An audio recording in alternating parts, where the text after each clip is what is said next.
আরে ম্যাচ জীবন রে, খুব উপভোগ করলাম। এই যে 2017-18 সাল থেকে শুরু করছি ম্যাচে থাকা। এই যে বড় ভাই নাফিস ভাই কত কষ্ট করে কাপড়গুলোকে ধুতো করলো, এখন আবার ছাদে নিয়ে আসছে এগুলোকে শুকাতে দেওয়ার জন্য। ভাই আপনার এই ম্যাচ লাইফের কঠিন বাস্তবতা নিয়ে কিছু বলবেন নাকি? চরমভাবে উপভোগ করতেছেন নাকি? তাই নাকি? আগে নিজের দায়িত্ব ছিল না, এখন নিজের দায়িত্ব আছে প্রচুর পরিমাণে। এই রোজা থেকে তিনি কাপড়গুলোকে খুব কষ্ট করে ধৌত করেছেন। হয়তোবা তার রোজার অবস্থা খুবই নড়বড়ে হয়ে গেছে। আচ্ছা আচ্ছা, এই যে একটা আমাদের ম্যাচের আমরা দোতলার যে ছাদে আসছি, এখানেও মাঝে মাঝে আসাটা আমাদের জন্য নিষেধ হয়ে যায়, কারণ এখানে দোতলায় দেওয়া হয়েছে বাসা ভাড়া।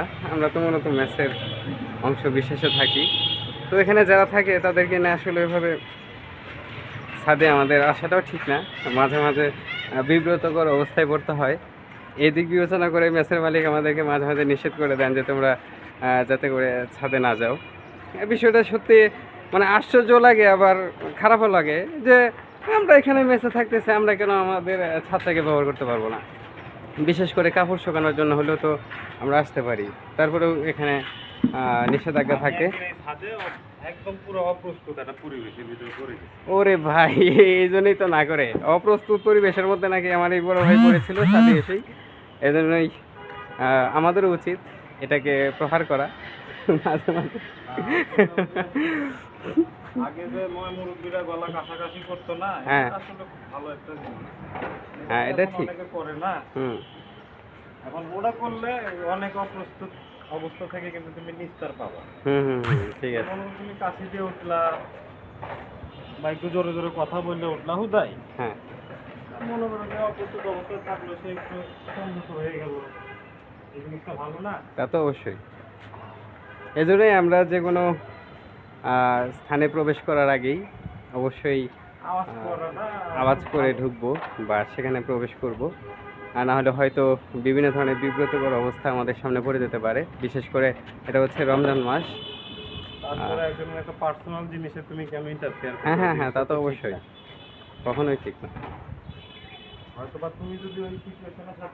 হ্যাঁ হ্যাঁ, তাহলে ঠিক। ঠিক, ওই বিষয়টা তো আমার ক্ষেত্রে হতে পারে। এই জন্য আমার সকলকেই সাবধানতা অবলম্বন করা উচিত।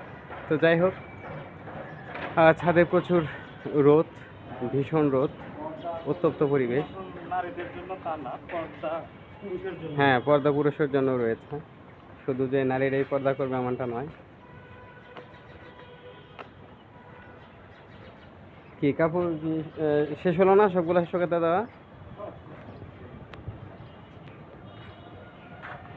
যাই হোক, এই দুপুরবেলা জোহরের নামাজ শেষ করে ছাদে আসছিলাম, রোদটাকে একটু উপভোগ করে গেলাম, ভালো লাগলো। অনেকে অবশ্য তাকিয়ে তাকিয়ে দেখছে যে আমরা ভিডিও করতেছি, এটা দেখতেছে 6তলা, 7তলা, 4তলা, 3তলা থেকে। এরা ভাবতেছে না জানি কোন বিষয় নিয়ে, কোন টপিক নিয়ে আমরা কথা বলতেছি। তো যাই হোক, খুবই ভালো লাগলো।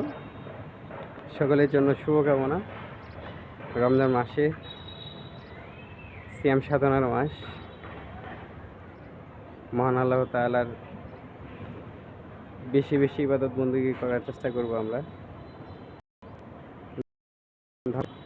আসসালামু আলাইকুম।